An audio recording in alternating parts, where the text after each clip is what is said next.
help more founders succeed. So thank you for having me and having the rest of this amazing cohort join you all today. As Kate mentioned, I'm Rory. I'm the COO here at FFA. And FFA is a national network of 20,000 investors, founders, partners, and champions. And together we envision a world where the future business leaders are reflective of the communities they serve. And one of the programs we run is this accelerator, Ready, Set, Raise. And we kind of have that as sort of the starting point. Like, we believe that those future business leaders, the future Fortune 500 CEOs are here with you today. They're building really, really exciting companies and have amazing big markets that they're tackling, and incredible teams behind them. And we selected this cohort from 400 applications. And the program is a pre-seed accelerator that's really focused on helping founders translate the business success that they have in place, and helping them translate it so that, you know, investors and VC angel investors can really understand what's powerful about what they're building. So that's why we're so excited to be here with you today, because they have been working hard to really articulate kind of the most compelling pieces of what they're building. And they will share with you when they go through each of their pitches, but we have a couple of founders who are actively raising right now, and a couple of founders who are, you know, actively soft circling for rounds opening in Q1. So there's a little bit of a mix, but everybody is ready to accept investment pretty much, and building amazing companies in big markets. So I will leave it there. And thank you again for having us, Kate and Carly. Great. Thank you, Rory. And just again, for our Q&A, our session for Q&A is right after each of the subsequent pitches. And you can put Q&A into the chat. I'll verbalize it. And then again, if you'd like to talk to any of these great founders, you can go over to Female Founded Club. You can ask me for a connection. If you want to review a deck, we will be having a recording. And if you want to review a deck as well, I'm sure that we can arrange that too. So without further ado, we are going to kick over to our first founder. This is a repeat founder. We're so excited to have her back. Justine from Giro. She pitched earlier in this year with us, and so has now since gone through this great program. So, hi, I'm Justine Barone, and I am the founder and CEO of Giro. We're an outdoor gear marketplace, and I'm excited to show you what we're all about. So here's my screen. So a few years ago, I was sitting in my car on a warm, beautiful day, and I decided to try paddleboarding. I Googled paddleboard rental in Denver to find a board for the day. These were my results. Lots of options and very little information that actually existed online. After over an hour of calling each retailer one by one and asking for information on the different boards and pricing, I was still in my car and still didn't have a board. And I didn't end up going paddleboarding that day. And I was struck, dumbfounded by how something as simple as booking a paddleboard could be so complicated when there's already a marketplace for everything else. So I met with one of the owners of the shops, and he actually pulled out a calendar from his back pocket that he was shading as rentals came in. Having worked in the commercial real estate information management space, my mind was blown to have found a business that was still using pen and paper. And it was obvious to me that these retailers had been technologically left behind. So I left that day and created Giro to solve this. And that owner became our first official retailer. Giro is an outdoor gear marketplace with gear for rent, sales, and experiences. We give consumers access to accurate, transparent, and bookable inventory that's available across our network of over 200 retailers and 75 cities. We have the ability to sort by location and by category so customers can find what they're looking for within 3 clicks. Searching for a bike in a particular location has never been easier. You just view all your options and click one to rent and reserve online. We've taken a page out of the playbook of OpenTable. They gave boutique restaurant software to manage their reservations and drive their marketplace supply and demand at first. 40% of our retailers are using our booking platform to access online booking capabilities for their websites and stores, as well as intuitive analytics. Our booking platform gives us access to real-time inventory booking data that we need for the supply side of our marketplace. And as a result of this strategy, we have the ability to access inventory for the supply side of our marketplace and have the retailers pay for it. Since we launched in the summer 2018, we've watched a flywheel effect take place, and it starts with the retailers using Giro on their websites and in their stores. All of these transactions go through the marketplace, and we're able to increase customers at a $0 customer acquisition cost.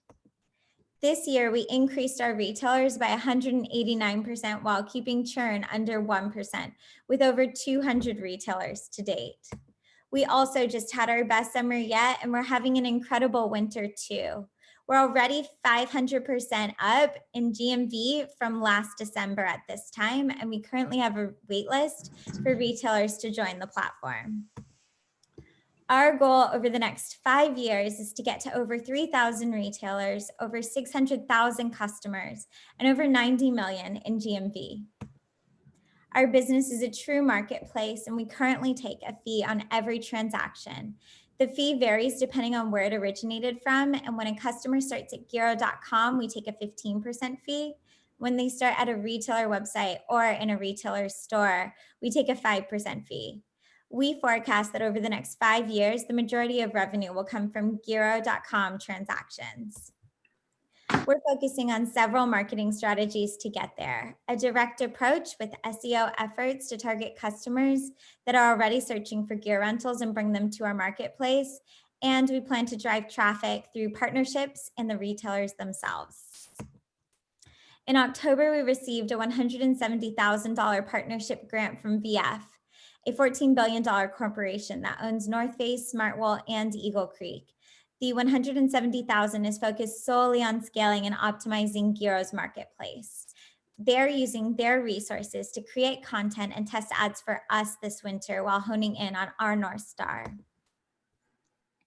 The outdoor industry is ripe for disruption. With antiquated processes and a high amount of fragmentation, Giro's positioned perfectly to own the $2.6 billion rental market. And that does not include our rent-to-buy opportunity, where over $140 billion is spent every year on outdoor gear.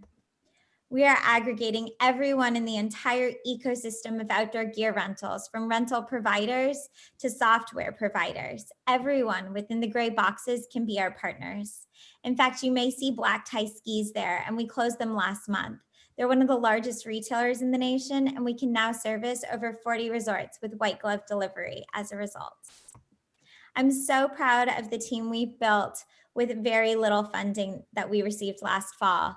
I'm the CEO, and I spent the last decade scaling startups from ground zero to 7-figure businesses. Tamani's a full stack engineer and built the platform with us. Roman runs our operations and was previously a financial analyst for a public REIT. And Dana's our sales closer who closed over 20 retailers alone. Ultimately, this round would help us to bring on Scott, who would lead product for us, and several other key hires. We've made all of this progress with very little funding and a heavy amount of bootstrapping. We have a retailer waiting list, and we need to capitalize on the moment in front of us to scale quickly. We're opening our seed round in January. This will take us through the next 18 months and help us to achieve over 30,000 customers and over 4 million in GMV on Giro. Our efforts will be focused on scaling our customers and retailers and optimizing our platform. If you'd like to learn more afterwards, please contact me. Thank you. Great, thank you, Justine. Questions for Justine can go in the chat. We have a good one from Vince. What is your secret sauce for churn under 1%? Yep, that's a great question. So basically, as a result of these retailers using Giro for their booking platform in store and on their websites, we're building these very sticky relationships, and it's a huge headache to actually switch the software that they're using. So that is why. And then I'd also say we have incredible customer support, and all of our retailers would say it. They love working with us, and we really strive to be excellent in their eyes.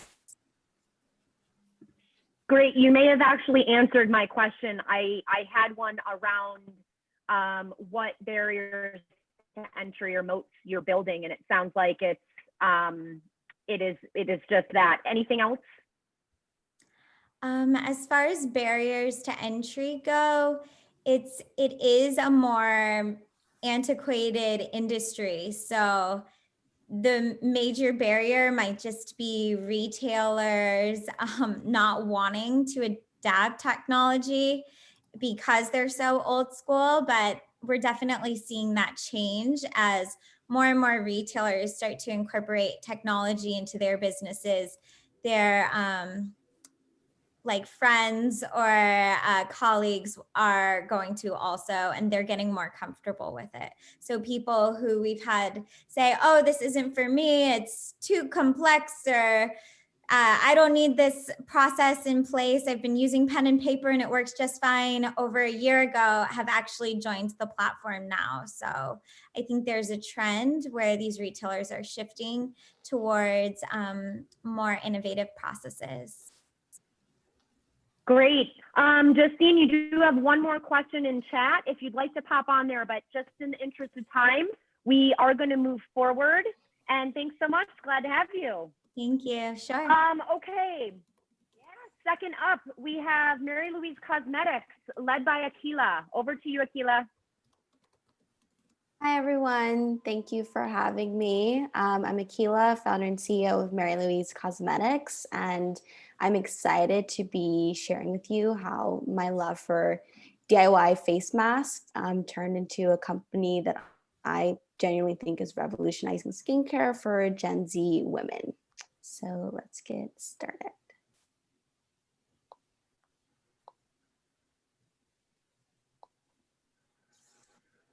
I've always loved experimenting with skincare recipes, and one day in college, I made a list of tips for how to get flawless skin with common household items, and I posted it to Instagram. I woke up the next day to hundreds of girls messaging me and thousands of new followers, so naturally, I started a skincare brand that was just like my online post, playful, multi-purpose, and user-friendly. I ran my business from my dorm room for months until I literally ran out of space and had to move it to my dad's medical practice in LA. It was clear that Mary Louise Cosmetics really tapped into an unmet need for Gen Z and millennials. The skincare market today is full of repetitive white label formulations wrapped in excessive packaging, yielding expensive single-use products, but Gen Z skincare lovers everywhere can see right through it. Mary Louise Cosmetics does the opposite of traditional beauty. Our customers crave clean products free of preservatives, sulfates, or parabens, and they expect affordable, easy skincare regimens that actually yield results.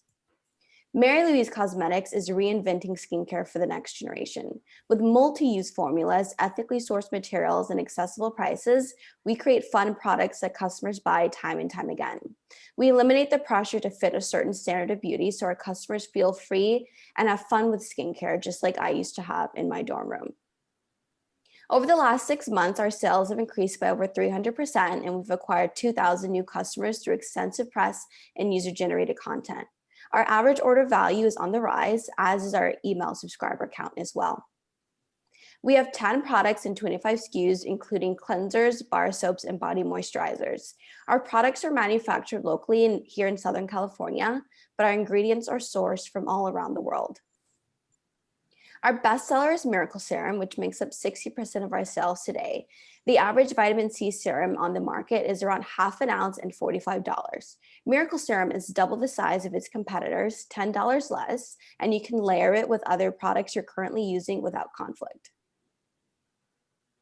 With access to cosmetic chemists and local contract manufacturers, we're able to scale production up and down without compromising our product or consumer experience. Over the next 3 years, the global skincare market will exceed $189 billion, with clean beauty leading significantly. The average woman in America spends $400 a year on clean beauty products, and there is such a huge opportunity to bring Mary Louise to the forefront of millions of women over the next 2 to 5 years. I've bootstrapped the company for the last 3 years, and 80% of our sales have been truly organic, driven by our 15,000 active Instagram followers and 100,000 monthly Pinterest viewers. Our ideal customer is definitely a skintellectual Gen Zer who wants skincare that fits with their overall values and lifestyle. I've built a community that is the core of our business, and to be a part of the Mary Louise family means more than just posting a selfie to your Instagram story. It means taking charge of your skincare with ingredients you can pronounce from a brand you can totally trust. Mary Louise Cosmetics has created brand loyalty in a crowded but undifferentiated market. Mass market brands like Biore and Neutrogena are affordable, but struggle to resonate with Gen Zers and even millennials. And as the demand for clean and toxin-free skincare surges, Gen Zers really want authenticity. So generic drugstore giants and artificial skincare novelties simply don't make the cut anymore. The average Mary Louise customer purchases from us 2 to 4 times a year and has a lifetime value of about $480. In the last 8 months, we spent under $3,000 in marketing and have acquired 4,000 paying customers, bringing our customer acquisition cost to $1.16. Organic press and word of mouth referrals have been our bread and butter for 2020 for driving sales, and it resulted in $100,000 in online sales for the month of June alone, and an upcoming partnership with Destiny's Child singer Kelly Rowland. In spring of 2021, we will launch brick and mortar sales with our first retail partner, Ulta. This will increase our customer base by 40% in the first 6 months, and we also have the opportunity to be placed in 3 million Ipsy subscription boxes too. In the next 24 months, our sales will exceed $5 million, and our combined network of loyal customers will surpass 100,000 users, purchasing at a frequency of 3 to 4 times annually. I've combined my experience as a pre-med student at Howard University with my skill set as an Instagram influencer to create an amazing community of women and men who share the same values I do. Sofia Kamineva is an independent social media marketing contractor who we plan on bringing full-time in 2021, along with the Director of Operations and Supply Chain Management. We plan to raise $1.5 million to increase our customer base, D2C and retail sales, bring on a full-time team, and develop 10 to 15 new SKUs. We will allocate these funds towards growing a community overall and continuing our mission to provide dynamic and affordable products for the masses. If you want to learn more about how we're revolutionizing skincare for the next generation, please reach out to me. Thank you. Thank you, Akila. That was wonderful. I also might fill in 1 or 2 Christmas presents, so like it. Questions for Mary Louise Cosmetics could go in the chat. We have one from Linan. Are all the products multi-use? Is that your key differentiator? And if not, what is your key differentiator? Yeah, so when we were first launching the products in 2017, we were marketing the products as single-use clean beauty products. But while we were getting more user-generated content, we noticed that customers were posting about the products in different. This is Mindy Barker. Hello? Oh, Nope, someone was just off mute. If you can make sure you're, everybody in the audience stays on mute. Sorry, Akila. Oh, it's okay.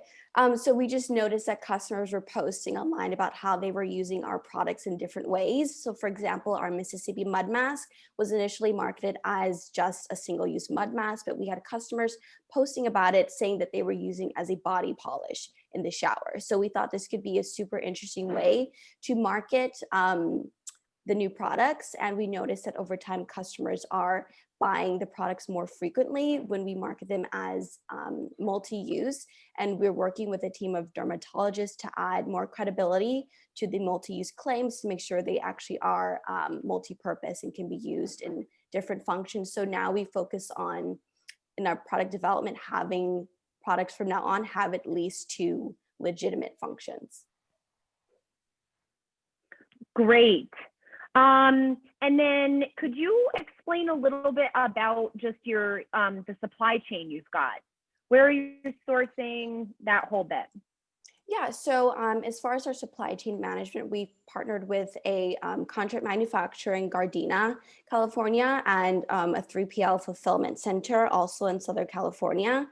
So we're able to scale up and down pretty easily. The contractors we use do have great experience working with large big box retailers such as Target and Whole Foods and Ulta.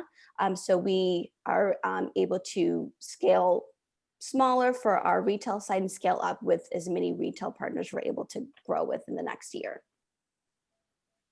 Great. Akila, thanks. And you do have one more question on the IFC partner in the chat if you want to hop in there.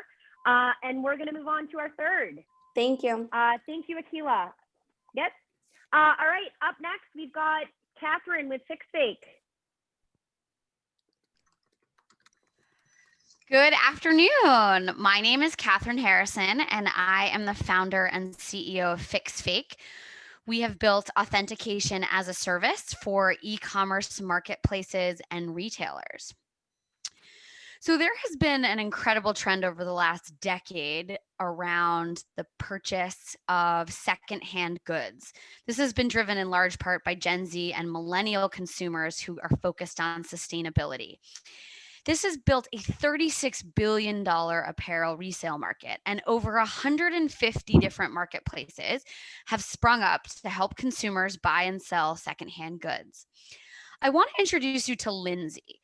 Lindsay is the VP of Marketplace at one of these companies, and she is responsible for everything that has to do with the back end of the product purchase.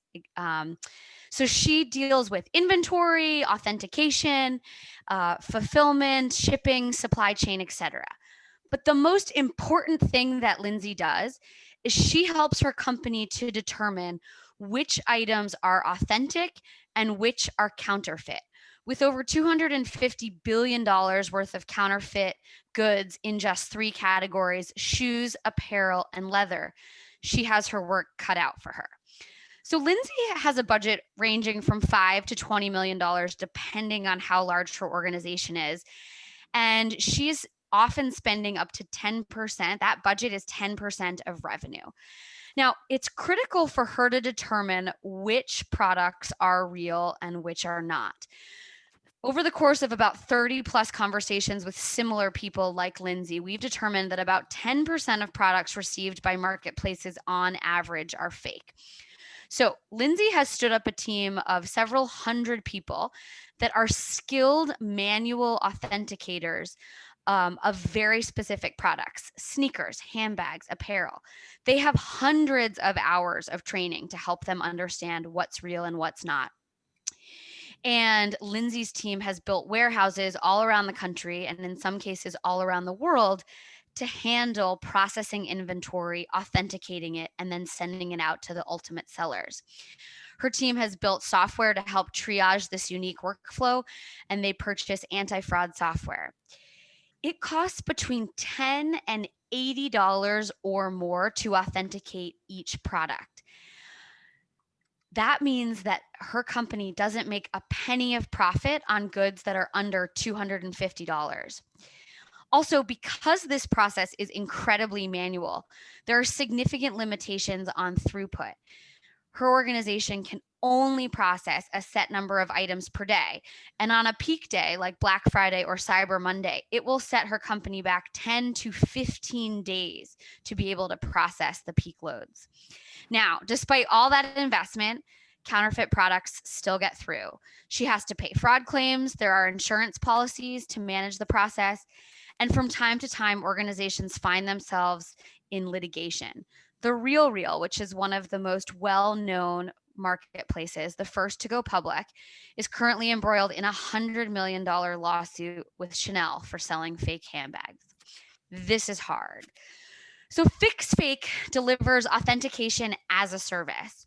We have developed a platform to help quickly update these marketplaces as well as retailers on new products and brand collaboration. We integrate seller and product authentication, and we help to streamline image capture. So first and foremost, we've built a clearinghouse for product and authenticity indicators. Our first client is one of the world's top sneaker marketplaces, and so we are beginning with sneakers.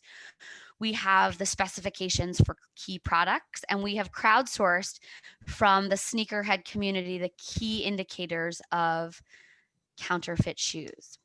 Next, we have developed software that can be embedded directly into the marketplace app. The seller takes a picture and we can verify that it is in fact Catherine Harrison taking a picture of this product, and we can actually check the product for any obvious signals of counterfeit or problems. We release a confidence score, which the marketplace can then use to determine whether or not to process the transaction. Given that the marketplaces pay for shipping for all of the products, this is an incredible opportunity to lower their costs. Second, we are actually in the warehouse. When an order comes in, we photograph and match it to the original order. We then analyze it on 19 different dimensions, some of which are driven by visuals, photographs, others which are multimodal, like material and weight. Again, we release a confidence score and help to identify what the next step should be for that company. Our objective is to improve the unit economics of our customers. Today, they hand authenticate 100% of the products that are sold through their platform. And with FixFake's technology, they will be able to take that number down to less than 30%. Counterfeit products are obviously a well-known set of problems. And today, the only effective solution is to stand up large in-house manual authentication teams. Other companies try to verify the user, they provide brand identifiers and holograms and QR codes, but the only effective way today is to do this manually. FixFake brings technology to help accelerate that process and deliver a better outcome for these marketplaces. This is obviously a huge market. Over $12 billion is spent fighting fraud in retail. The luxury market spends almost half of that. And so FixFake is building a large business selling to resellers, retailers, and brands. We're starting with the marketplaces who have huge pain and cover a wide variety of products and brands. But we're already in conversations with more traditional retailers like Foot Locker. 30% of all e-commerce transactions end up in returns. And one of the most common scams is to purchase a real product and return a counterfeit one. So we can immediately help e-commerce retailers. And finally, brands have armies of lawyers to deal with counterfeits. LVMH has 60 lawyers and spends over $30 million a year in litigation. FixFake is well positioned to help them take a much more automated approach. Long term, we see the opportunity to help drive authenticity across all e-commerce transactions. I recently bought a baby present for a friend that turned out to be counterfeit. It came from a vendor in China and I purchased it off Amazon. We never want that to happen again. We are in the process of piloting our technology with our customers. We are testing the technology, the user experience, and proving out the ROI for our customers. Based on our initial pilot customer, we expect that we will be able to take about 5 to 10% of the savings. Our enterprise SaaS model will be priced based on order volumes with incredible opportunity to add additional revenue as we add product categories and customization. We've identified over 200 companies that are focused in this space. We've talked with about half of them, and we have our first pilot starting in January 2021. Our team is uniquely positioned to solve this set of problems.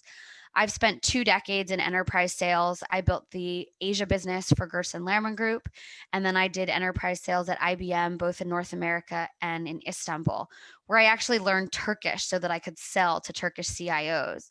I then led global product management for IBM Blockchain, and that's where I met my co-founder, Jason Law, who's a 3-time startup CTO with exits to Symantec and MasterCard. His most recent startup, Evernym, is focused on decentralized identity. So he's thought a lot about how do you provide identity in a remote and distributed capacity. Finally, we're joined by Recep Erol, who is a PhD in computer vision. He's done similar projects for Walmart, and he's helping to drive our strategy on the machine learning side. We are raising $1 million in a pre-seed round starting in Q1 2021. We're focused on building out our team, driving our technology, and training our data. This round will really help us to achieve 3 key milestones: completing 3 to 5 pilots, proving out the client ROI, and converting them to revenue. We're also validating the time and cost to add new categories as we look to expand from our initial starting point of sneakers. And to help us, and finally, we need to reach 80% accuracy at flagging authentic products at scale. So we hope that you will join us in finding fakes and eliminating counterfeits from e-commerce. Thank you. Great, thank you, Catherine. We have a quick question from Alexander. Talk about competition. Sure. So there are kind of 2 approaches from a competitive standpoint. A lot of the way in which companies are solving this today is through user verification. So the companies will verify that I am Catherine Harrison, this is my address, this is my credit card detail, this is my phone number. There's an expectation that reduces the risk for people to sell counterfeit shoes.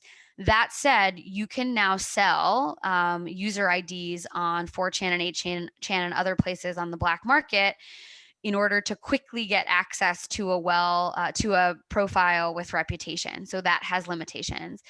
There are a couple of companies that provide digital authentication. They review images and provide a score. However, their service is still manual, can take up to 48 hours to do, and sometimes they require you to, and the cost is significant for those authentications. So we're really coming in between the manual human authentication as well as the user authentication. Great, thank you. And we've got a question from Vince on your computer vision strategy. What are your plans to use that to accelerate your business? Absolutely. So in the warehouse, we are taking very systematic pictures from very specific angles with very specific lighting conditions to create a normalized data set that we can then use to train and accelerate using algorithms to identify potential problems or flags for inauthentic shoes. And so that is a multi-year strategy. We've got great tools that will help to solve some of these problems in the short run, but over time, building that data set will allow us to add additional automation in this space. Great. And also on that note, just to clarify too, is the photo and vision portion of that the primary, if not exclusive, way that you're identifying the counterfeit? So today it is a large part, but it is not the exclusive way. We are using other data points, both from the user and from the product. We also have a station in the warehouse with a human authenticator to help better understand the process and what shoes are coming in. So that is our initial step. In terms of, I see another question about, can you use this to deal with video content? We are actually using live photos as part of our process today. Some of it could be extended to deep fakes in the long term, but we're starting with counterfeits for e-commerce. Great. And Catherine, you do have 1 or 2 other questions in the chat, so you can definitely pop in. And we're going to move on. Catherine, thanks so much. That was Thank great. you. Maybe Amazon will start using your products, because that'd be great. Next up, we are going to go over to Brightly, led by Laura. Hi, everybody. I'm Laura Wittig, CEO and co-founder of Brightly. I'm joining you from slightly sunny Seattle today, so that's always a good thing. All right.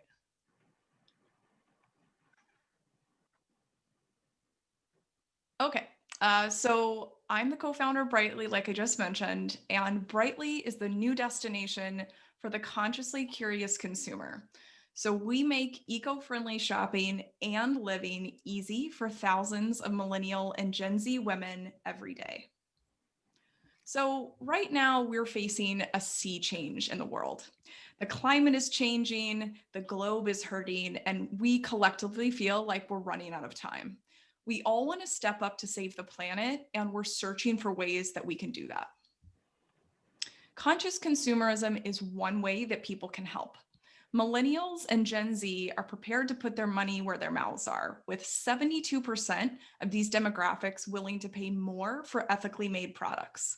Plus, Nielsen has estimated the sustainable consumer goods market to reach $150 billion in the United States by next year. The problem is, as more and more people become interested in conscious consumerism, they experience lots of barriers. They're faced with hundreds, if not thousands, of brands to sift through, confusing certifications, and the pressure to be perfect as they go about their sustainability journey. I actually experienced these problems myself. When I worked at Amazon, I was directly responsible for driving millions of dollars in revenue every week for their fashion vertical. I actually ran the most successful email marketing program at the company and grew it myself. As I grew professionally, though, I started to think about the negative impact my growth was having on the planet. I was encouraging people to engage in wasteful consumer habits, so I decided to become a conscious consumer. All of these experiences inspired me to start Brightly. We're building a commerce company that is designed to change consumer behavior for good. We are the most trusted, essential destination for this generation of consciously curious consumers. Brightly is a mobile responsive website, an app coming soon, and a community that gives people an easy, frictionless way to feel good about what they spend. Every day, 250,000 millennial and Gen Z women rely on Brightly to find ethical and sustainable products, to get tips on eco-friendly living, and to make authentic connections with a community who feels just like them. Our content organically attracts our audience and builds trust in the Brightly brand. We're reaching our core user where she's spending the most time online. In the past 6 months, we've garnered 11 million Instagram impressions, 30 million TikTok views. Plus, we were featured by Apple 3 times as their favorite podcast for conscious consumers. These are just a few of our top performing content channels. Our audience purchases the eco-friendly products that we recommend through our content.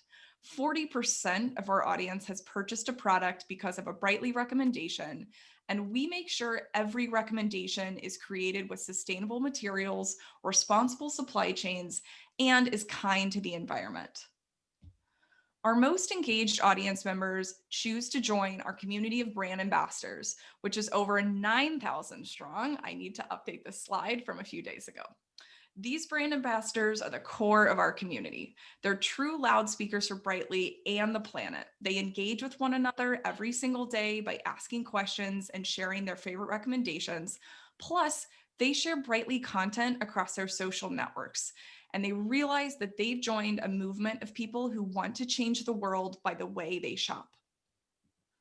Right now, Brightly makes money when our audience purchases products from select brand partners, and we've driven $150K in revenue. In the future, we'll own the commerce channel ourselves, and our community will shop directly with Brightly. Our vision is that Brightly will be the community-driven, curated e-commerce destination for ethical and sustainable goods. So our secret sauce with Brightly is that we've built a loyal, engaged community who is ready to purchase the curated items that we recommend before we've even launched a shop. And this is going to allow us to win. Brightly has a virtuous cycle of content, community, and commerce. First, millennials and Gen Z women discover our content through social media channels or SEO. Then we educate our audience and they learn about ways they can live eco-friendly and shop with the planet in mind. Third, our content inspires our audience to then purchase our ethical and sustainable products. And both people who are excited shoppers and those who aren't quite ready to make the purchasing plunge yet all choose to join our community because they trust us and they want to join the Brightly movement. That community amplifies Brightly by sharing across social media channels, which drives more sales and more eyeballs on our content. My co-founder and I have the right right combination of experience and excitement to make Brightly a billion-dollar company.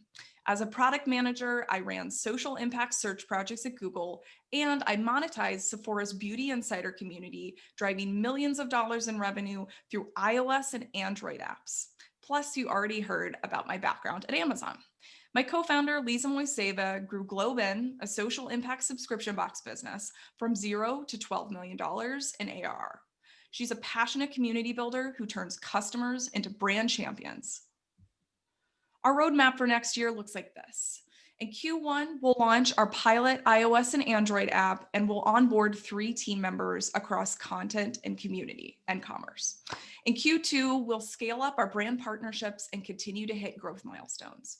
In Q3 and Q4, we'll both prep and then launch our app and web shopping experiences.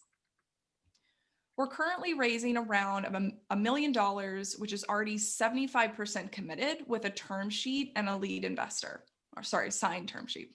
This fundraise will allow us to scale our team, continue to grow our audience and revenue, and will fund the continued development of that shopping channel. These funds are going to power us to collect data about our customers' propensity to buy through Brightly. So join me in scaling conscious consumerism and creating a billion-dollar company in the process. Thank you.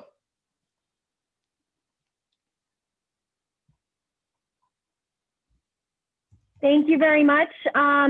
Before we jump into questions, if I could just make sure that we love having all of our investors here, but if we could keep some of the content that is happening here and respect the fact that some of our founders do have some of their business details that are being shared here, that would be greatly appreciated. Sorry about that. Questions for Laura can go into our chat. And I don't know if we have any from the audience here.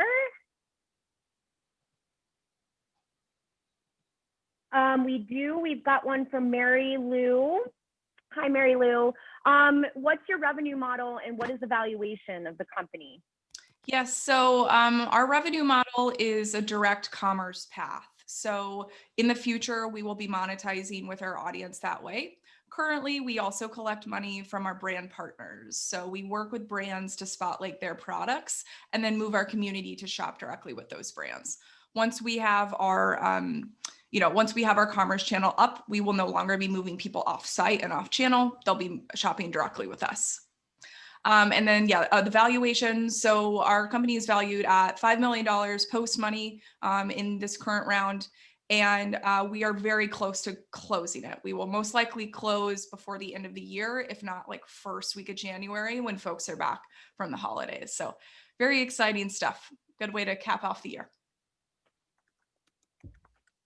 Fantastic. Sorting through here, a couple of, do we have any other questions for Laura at all on Brightly?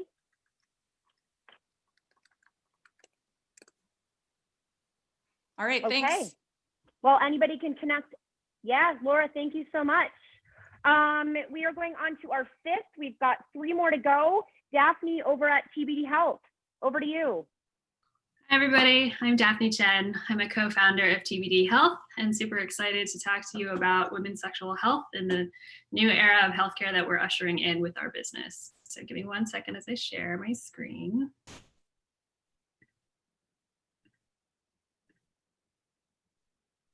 Okay. Great.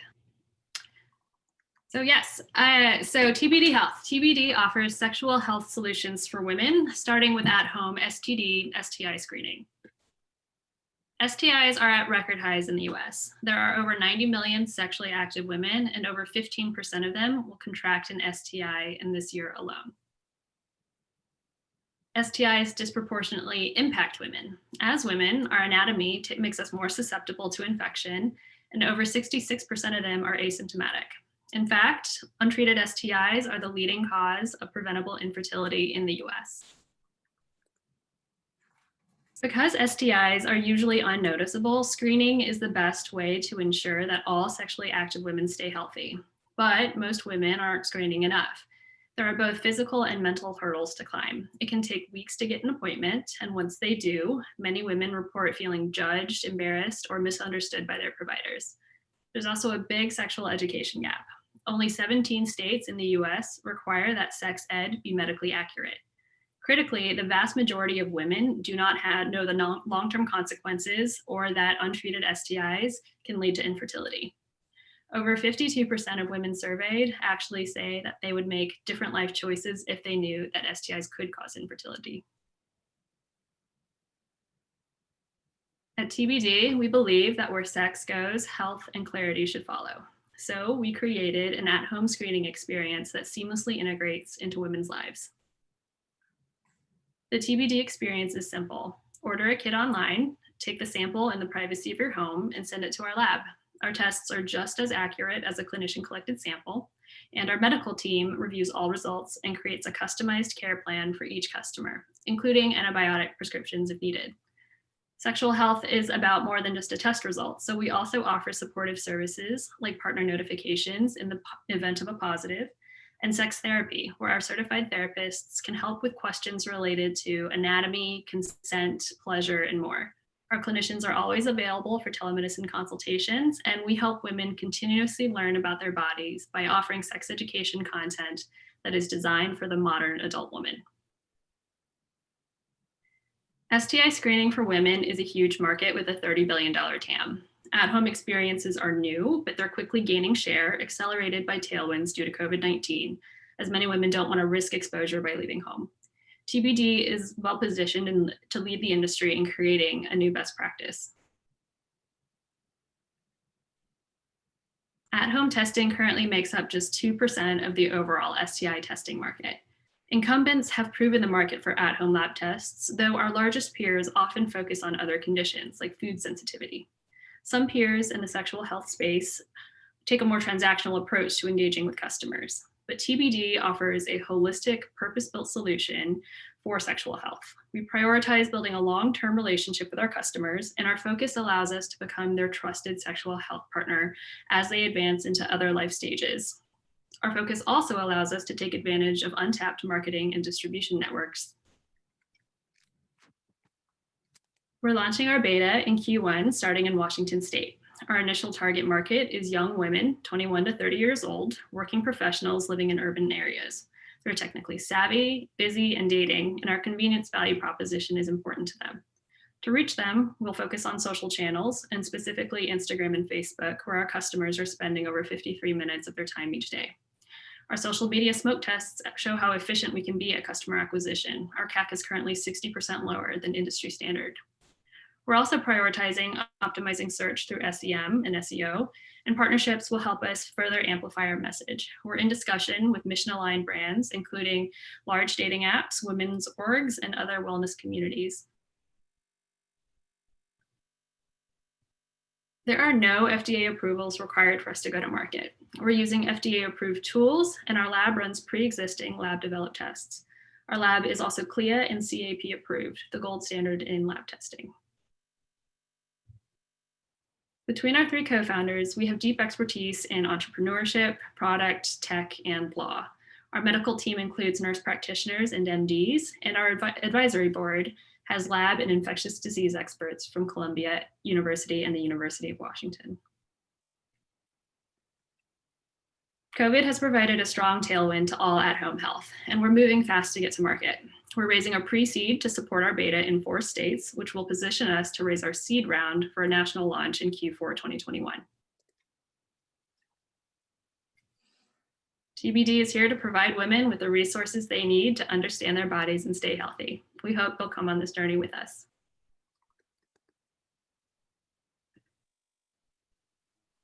Okay. Great. Thanks, Daphne. Excellent. We've got a quick question from Kanye. Do you accept insurance or FSA? Yes, great question. So at launch, we are not accepting insurance, but it is on our roadmap, as well as FSA and HSA coverage. Great. And you mentioned a rise of solutions in this area. Can you talk a little bit deeper about competition? Sure, yes. So on the spectrum of the at-home test landscape, you've got companies that are kind of that provide a large menu of different tests. So there are companies that offer between 30 and 90 different tests, testing for everything from vitamin D deficiency all the way through to food sensitivity and things like that. STIs are just one small part of their offering. On the other end of the spectrum, you have folks that are a little bit more STI focused, but their approach to the customer experience is very much utilitarian or transactional in nature. So you order a kit, you get your results, and then that's kind of the end of the relationship. I think between these two, there's a ton of room in the market to develop an experience that actually speaks to the customer's needs as in a more holistic way. So getting a test result is just one part of the experience of needing to manage your sexual health. There are a lot of other things that are also relevant, including mental health therapy, including this education component where you are learning more about your body, your anatomy, sexual health, and consent and issues like that. So I hope, does that answer your question? Yep, great. And then last question too we have from Lynn Ann is where you're sourcing your test kits from. Yes, so we're developing the kits in-house. We utilize medical devices that we are sourcing from FDA-approved companies and partners like Roche Diagnostics. For instance, our vaginal swab comes from Roche. So the kits are something that we own and create. We're utilizing materials and devices that come from other parties. Great. And if you don't mind popping in to chat, you can, someone's just got a question on your contact email. They missed it on the slide. So feel free to pop it into chat. Sounds great. Great. Thanks, Daphne. Okay. We've got our sixth founder and Ashley over at Health in Her Hue. Thank you, Kate. Hi, everyone. My name is Ashley Wisdom, and I'm the co-founder and CEO of Health in Her Hue.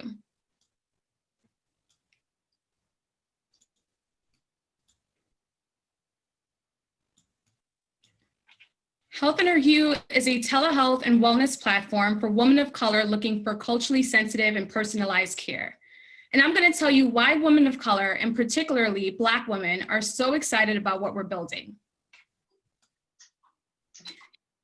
Because of the racial bias that exists in healthcare, many patients of color prefer to connect with culturally aligned providers. But making these connections is difficult because doctors of color are underrepresented in medicine. Black women are bearing the brunt of this problem. Systemic bias results in nearly 1 in 5 Black women avoiding the doctor because of the fear of discrimination. No one should be afraid of seeking healthcare, but Black women are. As a Black woman, public health expert, and as someone who has worked in healthcare for almost 10 years now, I understand personally how painful this problem is. There are way too many headlines that talk about Black women's poor health outcomes and too few solutions that address their unique needs. The lack of targeted solutions for these women and other women of color is not only driving up healthcare costs, but it's costing these women their lives. In addition to the impact solving this problem will have, this is a huge untapped market opportunity. Although the femtech market is growing, there are very few solutions in the market that are targeting women of color and their specific needs. Women of color are willing to spend money on products and services that meet their unique needs, and they make 80% of the healthcare decisions in their households.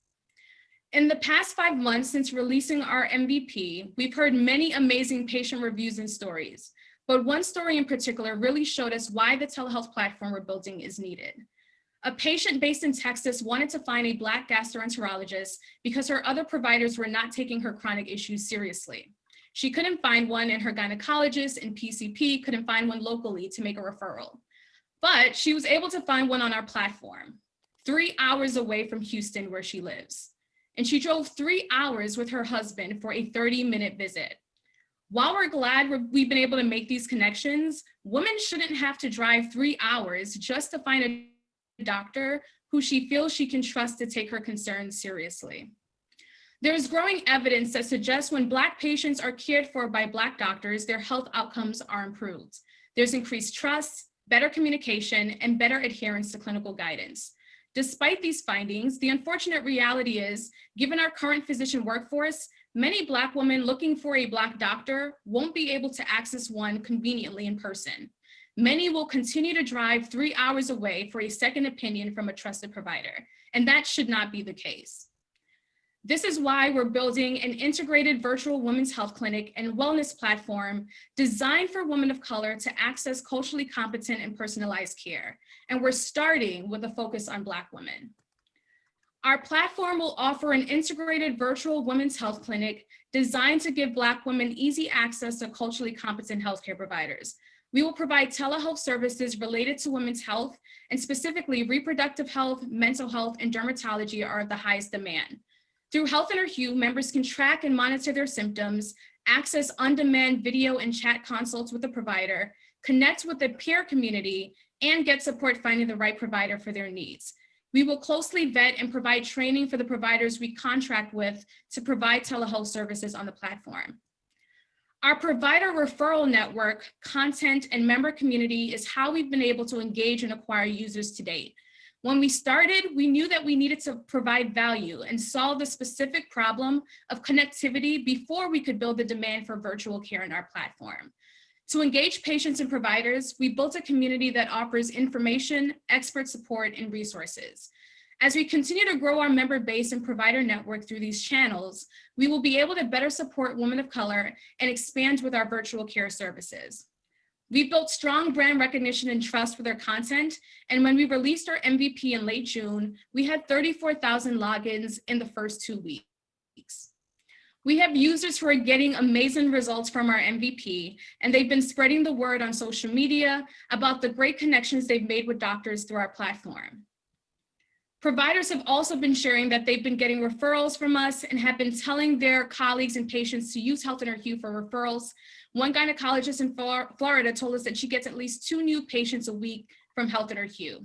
We've been able to grow organically and with no marketing spend, in large part due to the reviews and word of mouth recommendations from our users. We will go to market as a direct-to-consumer product, and our members will pay a subscription fee for access to the platform.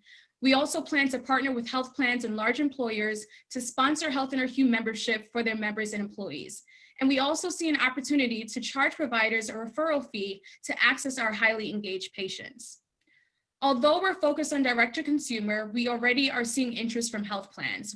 We have one enterprise client, Oscar Health, and our plan is to partner with them as an early adopter to pilot Health in Her Hue with their members. We are also partnering with the American Medical Association to further engage providers to join our platform. Health in Her Hue is at the intersection of femtech and telehealth solutions designed for people of color. Existing telehealth platforms that are focused on women's health aren't designed to meet the nuanced needs of women of color, and the existing telehealth and wellness platforms that are targeting people of color aren't focused on women's health. We have strong brand awareness, really engaged users, and we're well positioned to be the leading telehealth platform for women of color. My professional and academic background is in public health. I've worked in healthcare my entire career and have a very strong network in the industry. My co-founder, Edwina, is a second-time founder, has an MBA from Columbia University, and has experience managing digital products for JPMorgan Chase. We have notable advisors who are leaders in healthcare, marketing, and have been in the C-suite of health tech companies that have gone public. We're currently raising $500,000 in pre-seed funding that will give us 12 months of runway and will largely be used to help us build our custom platform so that we can launch our membership subscriptions and begin generating revenue in Q2 of 2021. We will also ramp up our marketing and user research efforts with this funding. Thank you for the opportunity to present and for your attention. Look forward to answering your questions. Thanks, Ashley. Great solution. What do you have in mind for when or if any of the existing providers start to look more seriously in this space? Is that a good thing for you? What do you think about that? In terms, sorry, I'm not sure if I understood. Is it services that are already kind of providing women's health solutions? Yeah, so no, so essentially, I guess more traditional lines of medicine who aren't necessarily looking at this population, if or when they do start to service and they've got, you know, big stuff behind them? Is that a good thing for you or something to look out for? How are you viewing that? Yes, I would say right now we're getting a lot of engagements from physicians, especially Black and Brown physicians who are really excited about what we're building. So we see people wanting to partner with us so far and not really compete. But the way that we're thinking about Health in Review is really doing research to inform what will essentially be the gold standard of providing quality care to women of color. And so we want to partner with large health systems and health plans because, you know, we just want women of color to have quality care wherever they're going, but we don't necessarily see it as a threat. We see us well positioned to help inform these other large players better serve this demographic of women. Great, sounds good. Do we have any other questions for Ashley? You can place them in the chat. And I don't know that I see any here. Hey, I'm trying to write one, but I think I sent it in a private message. I was going, if you don't mind to hop in, I was going to ask what medical vertical do you think will be most used on the platform, whether it's general physicians or gynecology, dermatology, and what are you expecting? Yeah, so we've actually, the great thing about having an engaged community is we can go to them and ask them these questions. And so we've surveyed them, and the specialty areas where women have the most demand for cultural alignment with their providers are gynecologists and obstetricians, dermatologists, and then mental health providers, psychiatrists, and therapists. So those are the specialty areas we want to focus on first. Great. Ashley, thanks so much. And I think we're good on questions for that. Thank you so much. And we're going to move on to our very last founder. We have Paroma at Datacy. Over to you. Hi, everyone. My name is Paroma. I'm the co-founder and CEO of Datacy. Datacy is a consumer-to-business insights data marketplace. Businesses need consumer data, and they spend $308 billion every year buying this data. Despite this real need, the data buying process today remains manual, fragmented, and unethical, resulting in data that is old, non-compliant, and full of holes. Buying poor quality, unethical data is estimated to cost businesses over $600 billion every year. So this is a huge unsolved problem. And this problem has now become even more critical. GDPR, CCPA, and similar privacy regulations now being developed in 25 US states and 107 countries are forcing businesses to change how they acquire data. In fact, 92% of businesses are now urgently looking for and are willing to pay double for data that has been ethically and legally sourced. And people care. There is now more awareness about data rights and privacy than ever before. But the majority of us are actually open to sharing our data for cash or reward, provided that we have transparency and control over what data is being collected and who it is being shared with.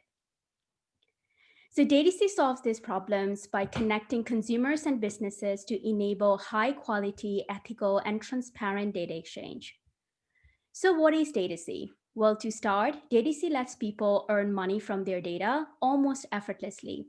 Our browser extension collects their data as they browse. Their data is then anonymized to protect their privacy, stored safely, and sold automatically, earning them a passive income from every sale. But it is more than money. Datacy gives people complete transparency and control. Every user gets their own personalized dashboard where they can see and manage all their data and their earnings. They also get to see really cool insights about their own data, from understanding what other companies know about them to a summary of their monthly spend. And they decide what data should be collected and who it should be shared with. And how do you buy this data? Datacy Marketplace allows businesses to easily shop for the data they need. They can create and subscribe to custom datasets simply by selecting various filters. Once created, we deliver the dataset in real time. When businesses buy data, we take a 15% fee and we distribute the rest to our users. So 85% of that goes back to our users as a reward for data sharing. So our closest competitor would be a data broker such as Experian. However, our offering is a lot better. Firstly, we are the only consumer to business self-serving data marketplace. What that means is that unlike the current data suppliers, we do not need manual processes to get the data, process the data, or initiate the sales. Secondly, our data is of the highest quality as it is comprehensive, tailored to business needs, and comes ready for integration. And thirdly, we guarantee GDPR and CCPA compliance by removing personal information and by giving users that granular visibility and control. So we have had significant traction to date and have built up a large pipeline of over 20 businesses who have signed up as early adopters. We are currently working with Porsche and Asahi as our initial development partners and have multiple confirmed pilots, which are starting next year. On the user side, we have built up a waitlist of over 10,000 users in just a few months, and that is growing at 30% every month. And we have done all of these whilst bootstrapping and with very minimal resources. Now imagine what we can achieve with actual capital and resources. As a team, we have expertise in building data solution, dealing with compliance, and working with large buyers. So I practiced law for 5 years, and I have the experience of working in regulated spaces such as data privacy and exchange. And my partner, Caleb, has been coding since the age of 10 and has the experience of building robust and scalable applications. So this is our first fundraise. We are raising 1 million. I think we are extending that to 1.5 or 2 million now, which will take us through the next 18 months, which will allow us to gain a GMV of $3 million and also build a strong community of 100,000 users. We have rounded up enough interest to fill our round already, hence we are thinking of extending that. But we are keeping the round open till early next year to find the right, more strategic investors involved. So at Datacy, we are creating a system where our data is used the way we want and where we benefit directly every time it is used. And I hope you will join us in that journey. Paroma, thank you. And just because you mentioned that you were looking for sort of the right match on an investor, could you just say a few words on what you might be looking for, if there's anything in particular? Yeah, sure. So for us, this would include a VC fund or even an angel investor who can help us with customer discovery on the business side. So this can be a VC with a strong business network or even an angel with a strong network within advertising, financial institutions, FMCG, and retail sectors. Those are the businesses that we are essentially targeting the first. Investor diversity is quite important for me. So for a company being run by a woman of color, I probably have the least diverse investors right now, apart from maybe one investor who falls in that bucket. So I really believe that investor diversity adds perspective and different ways of thinking. So I would like to have more diverse investors involved. Not necessarily just, VCs or large VCs. So that's just something that is close to my heart. And also investors who can follow through in following rounds. So not necessarily with huge sums, but we want investors who want to stay with us as part of our journey long term. And also the core belief in our vision. So someone who believes in, what we are creating, that data should be used the way people want, and kind of where there is a mission and vision alignment. So that's kind of like the core things we're looking for right now. Great. Well, you're in the right place for pretty much all of that. So fantastic. We've got a question from Mary Lou. How does your cost compare to other organizations that are selling data to businesses? Yeah, so data, there is no, pricing for data, as you may know already. It has been sold by data brokers in a really dodgy way all this time. So as a comparison, data broker data goes for anything between 15 cents and 40 cents per user per month. Our data is expected to go for anything between, $15 and $30, and that doesn't have anything to do with, what data.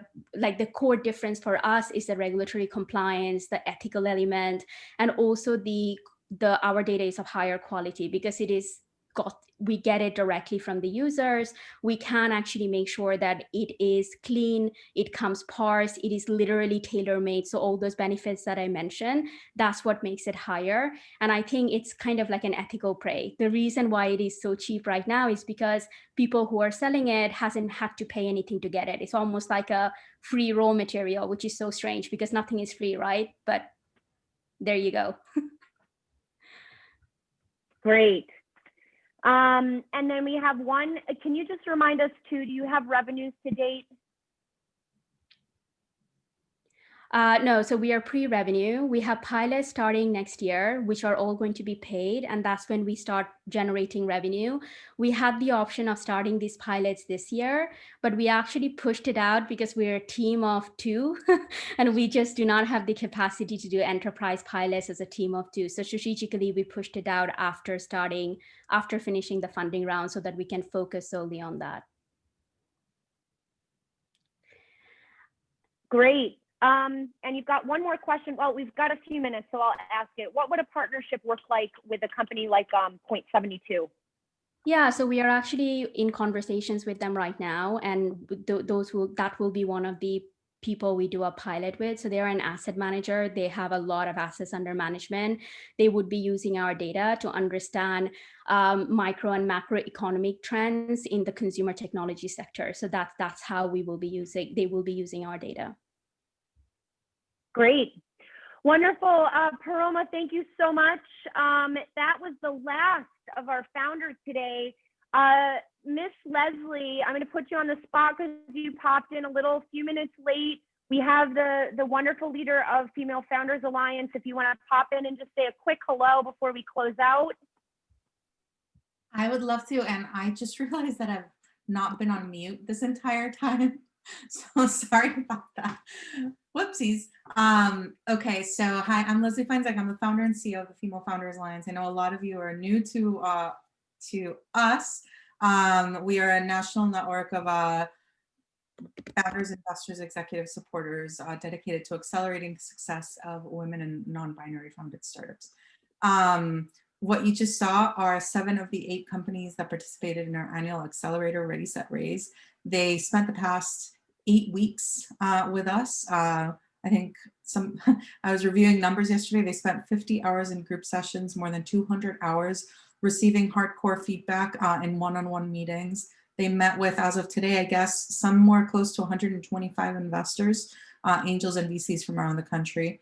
They were selected from 400 applicants, and you can, I think, tell at this point just the spectacular quality of this group. There is such an enormous opportunity to do what we do. And when I met Kate and I actually met on WhatsApp. But like, Kate, you have been a partner and supporter from like the first chat message. I think that there's not enough collaboration among women who are doing what we're doing around the country. And I am just so grateful to you, Kate, and to Women 2.0 for doing this is an extra demo day for our founders. This is demo day number 5, 6, 7. Yeah. So instead of doing a big demo day, we did small group demo days just like this one all through last week.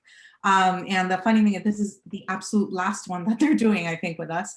But founders, today, you finally sounded like you're having fun just in time for the end of the accelerator. So thank you so much for having us. We'd love to collaborate with you some more.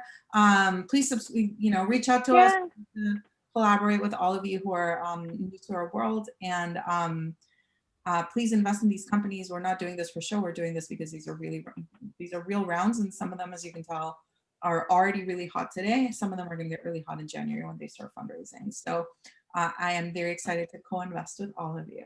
Thank you so much for having me. Great. Leslie, and that's a great, and so pleased to have you. And two pieces are a great segue to the end. First of all, this is also our last pitch. And in terms of collaboration, I'm going to kick it over to Carly at Female Founders Club, who we would not be able to do this without, whatever. Carly, I'm going to kick it over to you to close officially out our year of pitches. Thank you so much, Kate. Thanks, Leslie. And to the founders, you did an awesome job. So to contact the founders, you can see them on Female Founded Club. And you can also, I think a lot of them drop their emails or LinkedIn's in the chat. Finally, me and Kate have all their contacts. So you can feel free to reach out to us. I've already gotten a couple pings, so excited to share that with the founders. And we will see you in the new year. Happy holidays, everyone. And thanks for being here. Happy end of the year. Bye, everybody.